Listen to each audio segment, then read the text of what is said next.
Hey guys, welcome back to the channel. So today I wanted to make a quick video about this guy right here.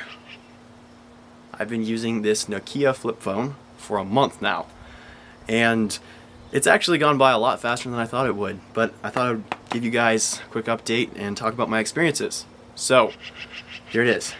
I'm going to start off with some of my gripes, some of my cons with using a flip phone for a month so far. So, con number one would be GPS. This thing has Google Maps, technically, but it's like really glitchy, doesn't really work that great. Basically, it's like looking at a slideshow, and really just doesn't work. It's not practical. If you're in a rush to get somewhere and you use Google Maps on this thing, it will take you twice as long as it should to get somewhere, just because it's so frustrating to use. So I don't really use Google Maps on this. I only ever tried using it twice, and both times it took me forever to get to my destination. So, number one, no GPS, or a GPS that really isn't functional. First con. Second con would be music player. So with this thing, you can technically throw some MP3 files on it and listen to music, but it's just, I actually haven't really tried that technically.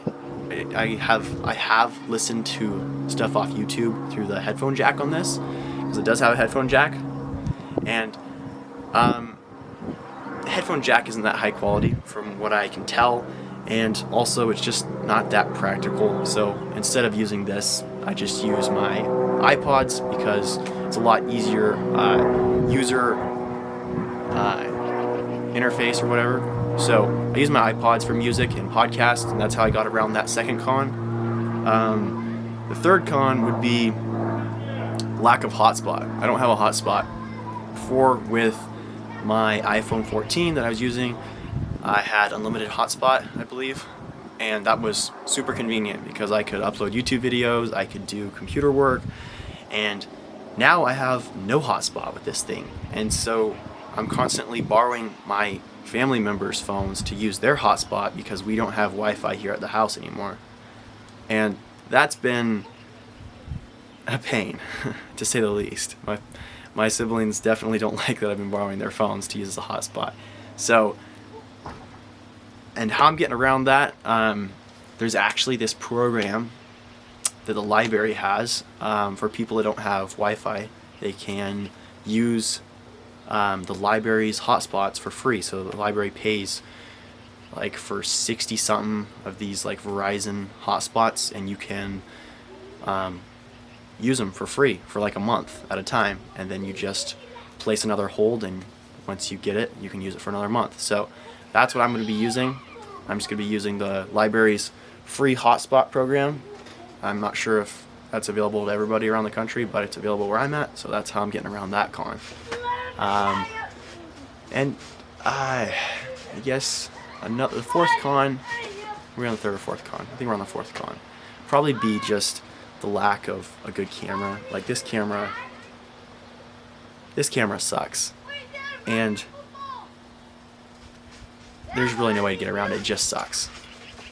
And I guess how I get around that con is just by carrying around a camera. Like, this is my actual camera. This is the Canon R50. So that's how I get around all four of those cons. And to tell you the truth, it's not that hard to work around. It just takes more time and effort and planning. Overall, this last month has been great because have been spending less time on my phone. But I will say that I have been spending more time on other people's phones because I'm borrowing my sibling's phone to use as hotspot, or sometimes, I might be checking social media on one of my siblings' phones just to see what my other friends are up to. So my screen time has been drastically reduced, but hasn't been completely eliminated. I would say I am learning to work longer without distractions and being better at sticking to a project or chore longer without being or without feeling the urge to go check my phone, because obviously checking this guy right here is a lot different than checking a nice smartphone that has so many notifications and flashy things to steal your attention. So I will say I'm getting better at staying focused, and my screen time has been drastically reduced, and I actually forget about this a lot of times. I forgot about this for like a day and a half. It was like dead for a day and a half, and I didn't even have my phone on me. And it felt great because I wasn't tied down. I wasn't always checking my phone. So I'd say this past month has been awesome, although I am missing a lot of basic features from a smartphone, like those 4 cons I mentioned. A smartphone can eliminate all those, but a smartphone also comes with a lot of drawbacks, a lot of distractions. So I'm not sure how long I'm gonna keep on using this dumb phone. I might switch to a different phone that has less features than a full-fledged smartphone, but we'll see where it takes me. I don't know. It's just an experiment, and so far I'm doing great, feeling great, and I've been really enjoying it. So that's my quick rant, guys. Thanks for listening, and I'm sorry if it's really noisy. You can hear the wind or kids screaming in the background. That's my siblings. They're outside playing.